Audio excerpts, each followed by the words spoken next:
saúde, né, gente? Hoje a gente tem ali, né, a ansiedade como a primeira do ranking, infelizmente, no nosso Brasil. O Brasil é o país mais ansioso do mundo, trazendo também a depressão. A gente está no mês do Setembro Amarelo, trazendo a consciência sobre a prevenção ao suicídio.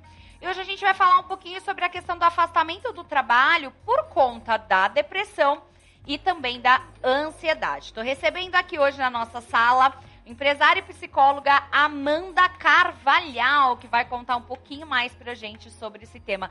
Seja bem-vinda, tudo bom, Amanda? Eu que agradeço vocês, né, por me receber e estar aqui na casa de vocês. É uma honra para mim poder estar compartilhando um pouquinho com vocês.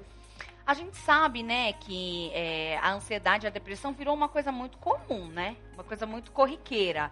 A pessoa, tô com a mão suada, eu tenho ansiedade. Eu acho que as pessoas também acabam se apropriando muito desses sintomas. Mas eu queria que você me falasse quais seriam aí os primeiros sintomas, né, os principais sintomas, na verdade, da ansiedade e o da depressão, porque são um pouco diferentes, né? Sim. Na verdade, assim, uns 10 anos atrás, a gente já ouvia dizer que a depressão, a ansiedade seria a doença do século, né? E isso só vem piorando. Se você for olhar alguns índices e dados até da OMS, você vai ver que antes da pandemia, por exemplo, nós tínhamos 30% de afastamento do trabalho. Hoje nós já estamos em 50% de afastamento do trabalho. Isso é um número altíssimo, né? Então, o quanto as empresas ficam perdendo produtividade por conta desses afastamentos. E aí você me perguntou, Amanda, quais são os sintomas que se diferenciam, né? Hoje a gente está num mundo, né, muito imediatista. Todo mundo quer tudo para ontem. Todo mundo quer sucesso para ontem, resultado para ontem. As redes sociais estão aí também mostrando pra gente como se a vida fosse tudo muito perfeito, né? E não é. Então a gente tem que diferenciar um pouco a tristeza da depressão. Porque a gente pode estar triste, né? A tristeza, inclusive, pode perdurar durante um tempo e não ser uma depressão, né? O que talvez vai aí diferenciar para uma depressão é o quanto se perde o sentido da vida, né? O quanto você tem desinteresse em qualquer coisa, quanto você vai tendo de isolamento social, né? Já a ansiedade é aquela coisa do futuro, né? Você sempre está aquele pensamento ansioso, pensando no futuro, o que pode ser, o que vai acontecer, e não consegue sair desse looping, né? E eu costumo dizer o seguinte, Bárbara, que é importante a gente ser ansioso. E aí você vai dizer assim, ué, Amanda, por que é importante? É importante ser ansioso? Sim, porque uma ansiedade faz você movimentar na vida. Porque também se você não tiver esse movimento, né? Se você não tiver esse ímpeto para o futuro, esse desejo, essa ambição que faz você mover, você vai paralisar. O que traz para o âmbito da doença é o quanto você vai estar paralisado na tua vida, né? O quanto você vai deixar de fazer coisas, o quanto você vai estar, de fato, paralisado, sem conseguir trabalhar, sem conseguir estar na vida, né? Sem conseguir estar nos ambientes sociais, em família. Então, isso faz diferença. Mas a ansiedade, ela também é o motor da nossa vida, né? Em algum limite, ela é importante. Sim. A gente tá, né, convivendo com ela. Acho que essa ânsia de realizar, de acontecer, de fazer as coisas acontecer, isso é saudável. Sim, é saudável, é necessário, né? Agora, quando é que eu consigo entender que tá passando do normal? Que eu preciso ligar o meu alerta? Normalmente, o corpo fala, né? Eu costumo dizer que o que a gente não consegue dizer na terapia ou em algum lugar que a gente tenha como espaço, né? O corpo vai falar. Então, você vai sentir sudorese, ataque cardíaca, você vai em diversos médicos, fazem diversos exames, não dá nada. Dá até picos de pressões tensionais, enfim, dá umas coisas assim, mas é o corpo falando que alguma coisa está saindo do lugar. E essa coisa tem a ver com saúde mental. E assim, a ansiedade e a depressão, elas podem justificar esse afastamento do trabalho? Sim. É já considerado hoje motivo de atestado? Sim, claro. Inclusive, assim, a pessoa, o médico vai avaliar, né, e vai poder dizer se essa pessoa vai estar afastada e por quanto tempo vai estar afastada. Não necessariamente o afastamento pode ser longo, né? O afastamento pode ser um afastamento curto, de 1 semana, não precisa ir para o INSS. Agora, se for mais de 15 dias, essa pessoa vai para o INSS, né? Então, a empresa, ela é obrigada a acolher esse funcionário, esse colaborador por 15 dias, né? E depois de 15 dias, essa pessoa fica pelo INSS até retornar ao trabalho, né? Sim.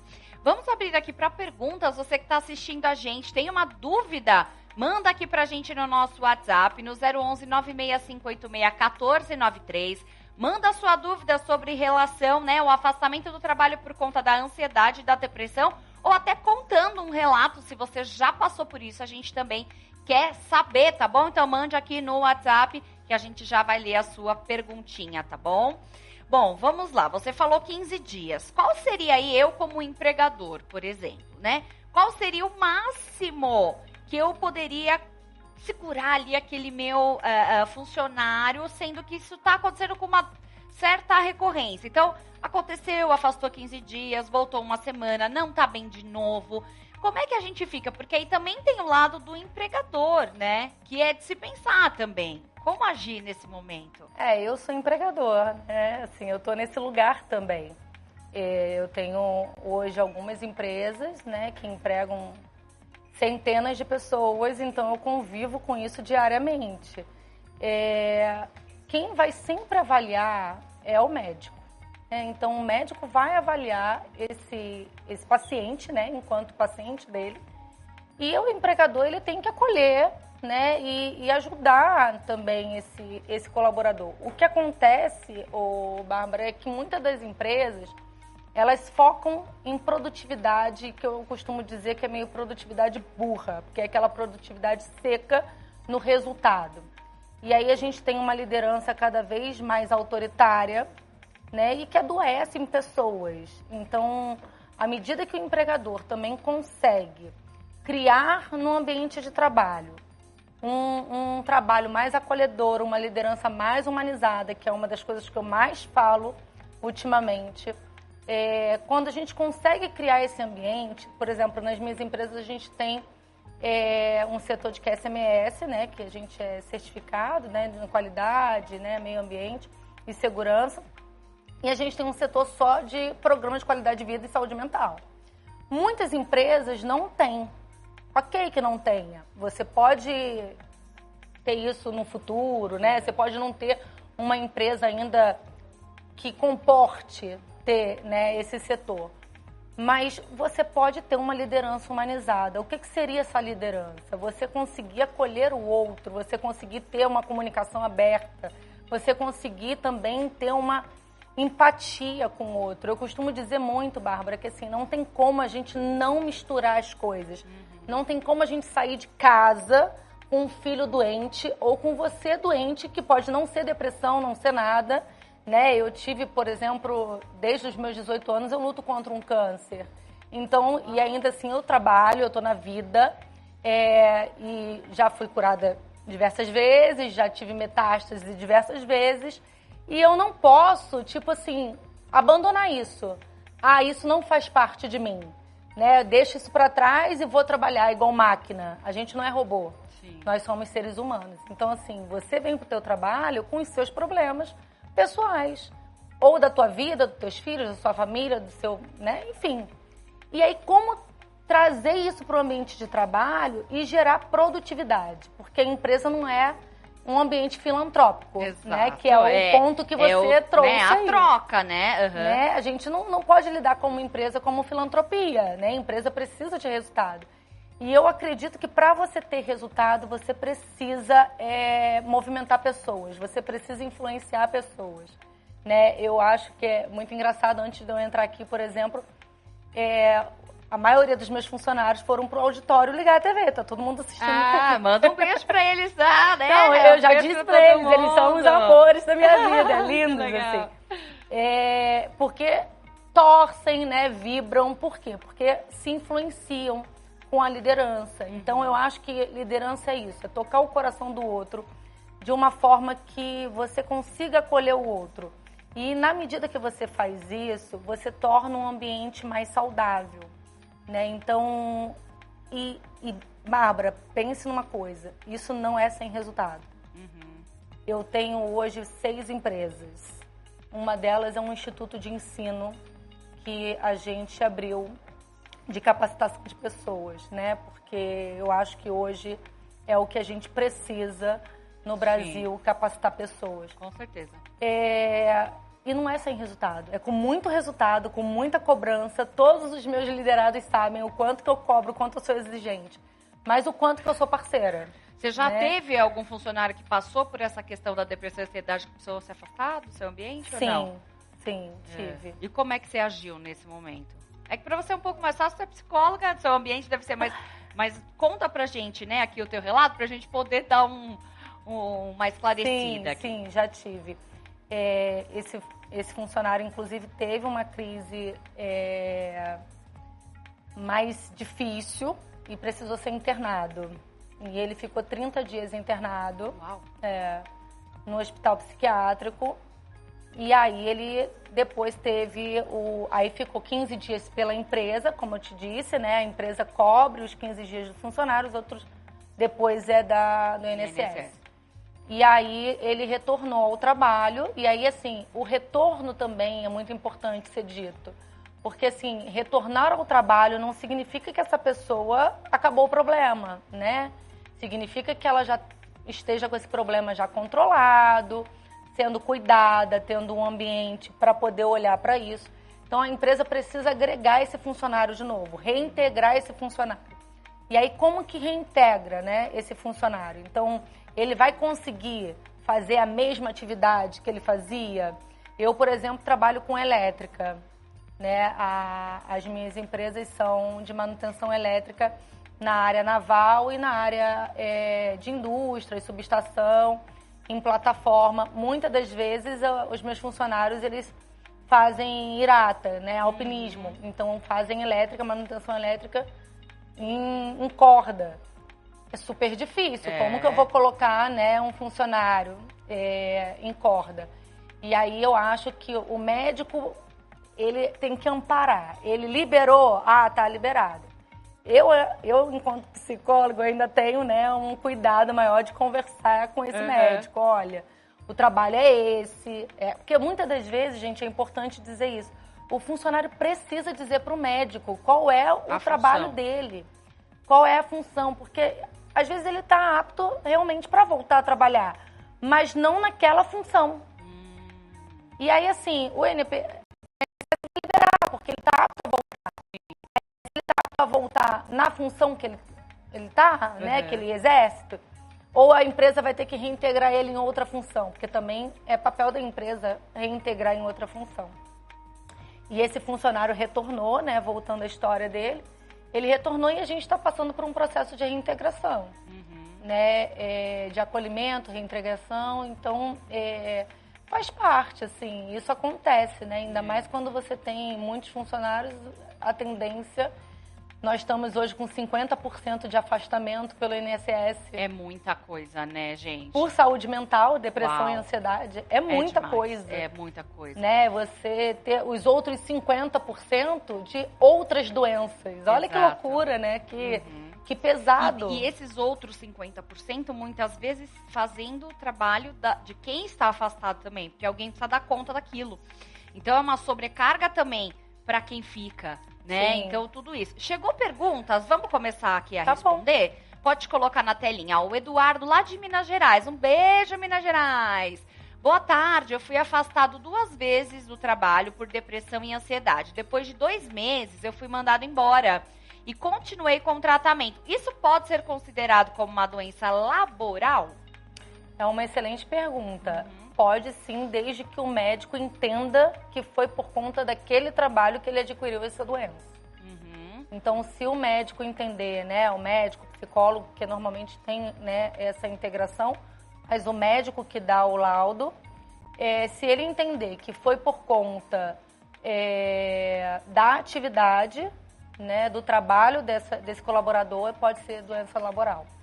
Se o médico não entender, não. Mas se o médico entender que sim, ele tem garantia de trabalho.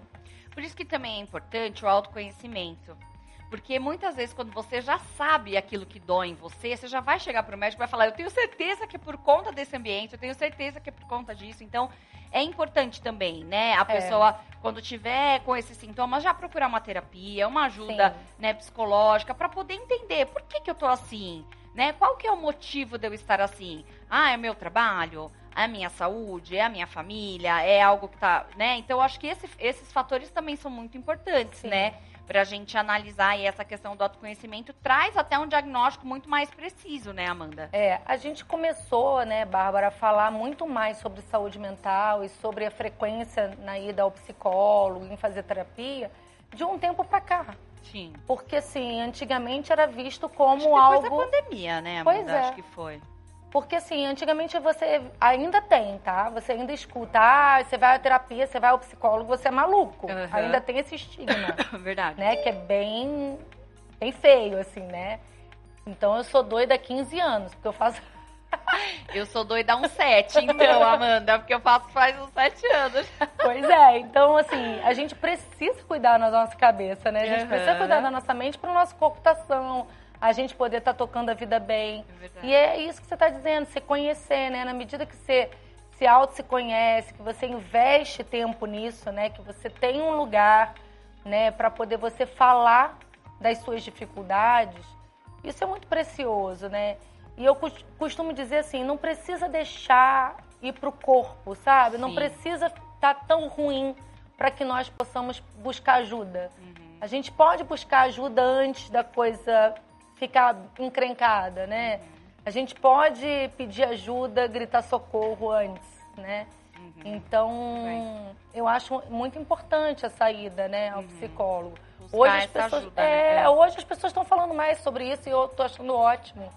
Né, as pessoas estarem procurando. A gente tem aí psicólogos, depois da pandemia, online, o que facilitou demais. Muito para muita gente. Muito. Né? Então, tem diversas maneiras que você pode estar conseguindo, né, cuidar de você. Né? Chegou mais perguntas. Vamos lá? Vamos mais uma. Maria, aqui de São Paulo. Um beijo, Maria. Boa tarde, eu me chamo Maria Luísa. Tenho 53 anos, porém a empresa me mandou embora em tratamento de ansiedade. Eles podem fazer isso? Então, a gente precisa olhar o caso a caso, né? Mas normalmente não pode. Né? Tem alguma lei? Eu sei que você não é, né, advogada, mas você, por conhecer bastante, você é empresária, enfim, tem alguma lei que você saiba que protege o trabalhador nesse sentido? Sim, na CLT a gente tem a lei que protege, né? Se ele está em tratamento, a empresa conhece que ele está em tratamento, né, de ansiedade, né? Então, isso tem já tem um laudo, né? Já tem visto isso. Tem que ver, né? Porque assim, se tem a ver com a questão laboral, a empresa não pode, porque ela tem a garantia de 12 meses. Mas ela pode te mandar embora depois também. Que foi o caso, né, da outra pergunta que a gente... A garantia do trabalho, se for a ver com o ambiente de trabalho, ou seja, a doença foi adquirida através daquele ambiente de trabalho. Tá. Aí a pessoa tem direito à garantia de empresa. Pelo menos um ano ali. Se não for garantido, se não determinou que foi por conta daquele ambiente de trabalho, aí ela não tem. Então pode ser, né, Maria, que talvez o laudo que foi feito não ficou muito claro e aí deu essa margem, essa brecha para que você pudesse ter sido mandado embora, né? Mas a gente deseja que você fique muito bem, que você melhore, que você em breve esteja de novo aí no mercado de trabalho. Agora é importante dizer para ela, assim, eu não posso medir as outras empresas pela minha régua, mas poder abrir para essa empresa talvez uma possibilidade de negociação de formas de trabalho, né? Porque é o que eu te falei, a empresa não é filantrópica, né, Maria? Sim. Então, assim, a empresa precisa de produtividade e precisa da pessoa atuando. Mas será que dá para atuar durante um tempo em home office? Será que dá para sair um pouco mais cedo ou chegar um pouco mais tarde, diminuir a carga horária? Será que existe alguma forma de algum combinado possível para poder esse trabalhador continuar na empresa? E aí isso vai fazer diferença como? O tanto que esse colaborador entrega, né? Então, assim, esse colaborador é comprometido, né? Sempre foi comprometido, tem um histórico super bacana na empresa. Acredito eu que... Vale uma conversa, que vale uma conversa, né? Que vale aí um combinado. Porque sempre entregou bem, tá passando por uma fase complicada da vida, né? Como que dá para negociar alguma forma ali? Sim, né? o diálogo é sempre muito importante. Vamos ver mais uma pergunta? Pode colocar. A Neide de São Paulo. Boa tarde, eu tenho um amigo que teve uma crise de ansiedade tão forte que teve uma convulsão. Tem como evitar essas crises? Teria algum exercício para acalmar uma crise de ansiedade? Beijos, Rede Mais Família. Beijo, Neidinha. Obrigada pela pergunta. Chega até convulsionar? Olha, eu nunca tinha ouvido falar. Já cheguei a ver que teve gente que já desmaiou. Às vezes, pela crise do pânico ser muito forte, o próprio corpo desliga para que aquela... Mas a convulsão, eu acredito que possa estar ligada a outra coisa. Pode sim. Inclusive, a gente tem que saber se de fato convulsionou, né? Porque, sim, a convulsão ela pode ter muitos modelos, né? Muitas formas de aparecer. Né? E não necessariamente ser convulsão epilética. Então, uma coisa é a convulsão epilética, outra coisa é você desmaiar. Mal súbito, desmaio, Então, isso é importante. Agora, a pergunta dela é se tem algum exercício, né? Eu sempre digo o seguinte, muitas coisas podem ser terapias pra gente, mas não substitui a terapia, né? Tá. Então, o exercício físico, né? A meditação, o yoga, viajar, uma série de coisas podem nos fazer bem. A gente ficar satisfeito, felizes, né? Ter serotonina aí, né? E a gente gostar do que está fazendo. Mas não substitui a gente cuidar das nossas questões psíquicas, né? Da gente poder ir ao psicólogo fazer uma psicoterapia. Então, não dá para substituir. Eu acho que a gente tem que ter esse lugar. A gente vê também muitos casos, a gente trouxe aqui a ansiedade e a depressão, mas tem também o burnout, né, Amanda? Porque o burnout também é uma questão da pessoa sofrer um apagão ali mesmo, por conta mesmo de um estresse muito alto, né? Então, eu acho que aos primeiros sintomas, o ideal é procurar uma ajuda. Né? Essa prevenção, acho que traz... Sim. Né? Porque tem tratamento, né? Sim. Antigamente a gente sabe que as pessoas sofriam muito porque não existe, mas hoje existem remédios tecnológicos, existem muitos métodos terapêuticos, né? Exercícios que também a pessoa pode fazer de respiração, meditação, tanta coisa. Sim. Então, acho que hoje a pessoa, ela entrar nesse modelo de depressão, de burnout, de estresse, de ansiedade, e ela não querer procurar ajuda, eu acho que ela está sofrendo. Muitas das vezes, Bárbara, é importante o que você está falando, né? De não querer procurar ajuda. Muitas das vezes a pessoa não consegue buscar ajuda. Tem isso também, né? A coisa já chegou num grau tão grave que a pessoa não consegue buscar ajuda. É vergonha também a pessoa tem, né? Tem uma série de coisas. Então, vale a gente dizer, por exemplo, da rede de apoio. Né? Vale dizer de uma amiga, de um amigo, da família, né? Do marido, enfim. Poder aí, ou da esposa, né? Poder ser esse canal para levar essa pessoa a buscar ajuda. Porque muitas das vezes a pessoa não consegue. Né? O burnout está sendo muito falado, né? Porque é o excesso de tarefas, é o excesso de estresse. E, de fato, dá esse apagão aí e a coisa pode ficar bem grave, né? Você pode ser internado, inclusive, né? Eu li agora há pouco tempo... Porque, assim, a gente tem o CID-10, né? Que o livro está cada vez maior de patologias e diagnóstico, está cada vez maior. Tem aí síndromes para tudo que você possa imaginar.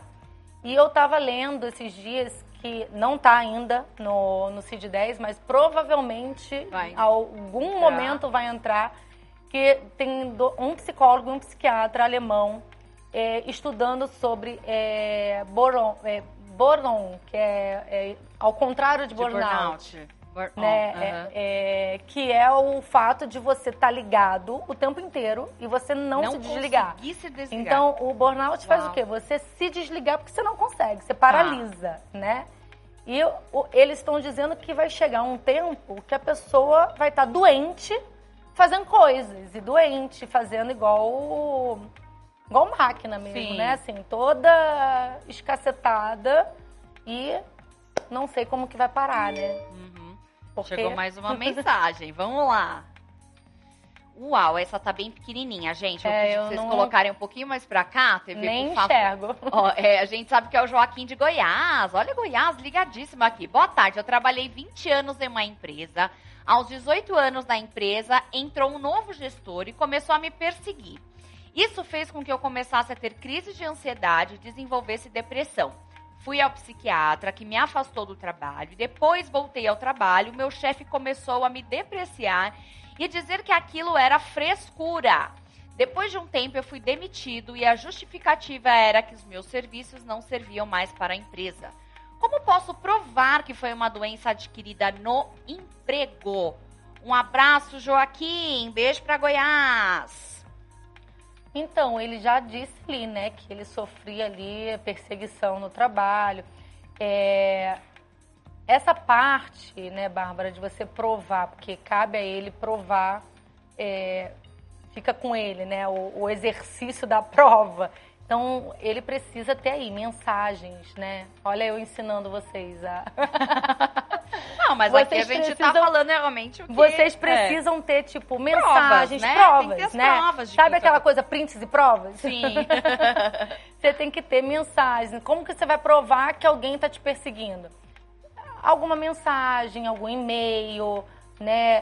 Testemunha que prove, né, que de fato ele sofria uma perseguição, que ele sofria um dano moral ali nesse trabalho, um assédio moral, porque isso é assédio, né? Sim. Então, como também, assim, várias outras coisas podem ser considerado assédio. A gente fala muito de assédio sexual, mas assim, assédio de falar, né, de mal do funcionário, ou de você também ficar depreciando o funcionário. Isso tudo é assédio. E aí você vai provar esses assédios dessa forma, né? E aí você, provavelmente, numa situação dessa, vai para a justiça, né? Não tem aqui muito o que fazer, né? Aqui a justiça vai ser seu aliado nesse caso, mas tem que ter essas provas, né? Para poder realmente entender o que está acontecendo com você. Ter os laudos médicos também, que eu acho que é super importante. O médico, ele consegue, né, avaliar, assim, né? Quando começou essa depressão, quando iniciou, Sim. se tinha, né, algum índice ali antes do trabalho ou não. Mas eu acho né? assim também, né, Amanda? Não sei se você também concorda comigo, mas que nem Joaquim, ele já sabe que aquele ambiente fez mal para ele. E fez mal diversas vezes. Ele foi, né, demitido daquele lugar. Eu não gostaria de voltar para aquele lugar novamente. Então, talvez a gente, quando tá num momento de depressão ou de ansiedade, a gente fica numa zona de conforto, de que a gente acha que a gente não tem capacidade de ir para outro lado. Eu falo porque eu já passei por isso. Então, eu tô te falando agora como uma pessoa que já passou por isso. Então, acho que quando você começa a entender que você tem capacidades incríveis para você ir além, esquece esse trabalho, vai para uma nova porta, veja um novo caminho para você, né? Eu concordo total, porque assim, eu costumo dizer no meu Instagram e até eu tenho um canal no YouTube também. Legal. E eu costumo dizer, eu trago com muito humor, né, essa dinâmica de liderado com líder, gestor. Eu sempre trago com muito humor e eu falo, cara, você também pode escolher aonde você quer estar, né? Você vai estar com um líder assediador, para quê, né? Assim, existe aí um mundo para que você possa explorar, né? Quanto mais a gente consegue se capacitar, se conhecer, Sim. né? Porque na medida que você se conhece, você vai se valorizando também, Exatamente, né? com certeza. Você vai sabendo o que você quer e vai sustentando mais os seus desejos, as suas vontades, os seus posicionamentos. Você vai ficar com menos medo, né, de sustentar o que você é, o que você quer. Então, isso faz diferença no trabalho, né? Até na tua postura, nas tuas entregas. A pessoa não vai aceitar qualquer coisa, né? É verdade, correto. Vamos para nossa última pergunta aqui para a gente fechar o nosso bate-papo. Tá bom, mas o tempo voa. Geraldo, do Rio de Janeiro. Uma pergunta para a psicóloga Amanda. Existe algum caminho na rede pública para tratamento da depressão e da ansiedade? Se existe, qual é? Beijo, Geraldo. Beijo, meus cariocas. Claro que existe. Existe sim. Você tem aí os postos de saúde, né? Os ambulatórios, você tem os CAPS, né? Então, que você pode procurar. Então, existe. Existe sim. Olha, quero te agradecer. Foi muito bom receber você Eu aqui, que agradeço. Amanda. Muito obrigada. Inteligentíssima, muito bom o seu obrigada. papo. Passa pra gente os seus contatos, por favor, e volte outras vezes. Então, meu contato, vocês podem me procurar lá no Instagram, é business_Amanda Carvalhal, né, com L-H-A-L, porque as pessoas às vezes confundem e botam o U no final. E tem o YouTube, que é Quem Pode Amanda. Muito bem, ó, tá na telinha, já anota aqui, já vai seguir lá, Amanda, que eu sei que tem muito conteúdo pra você.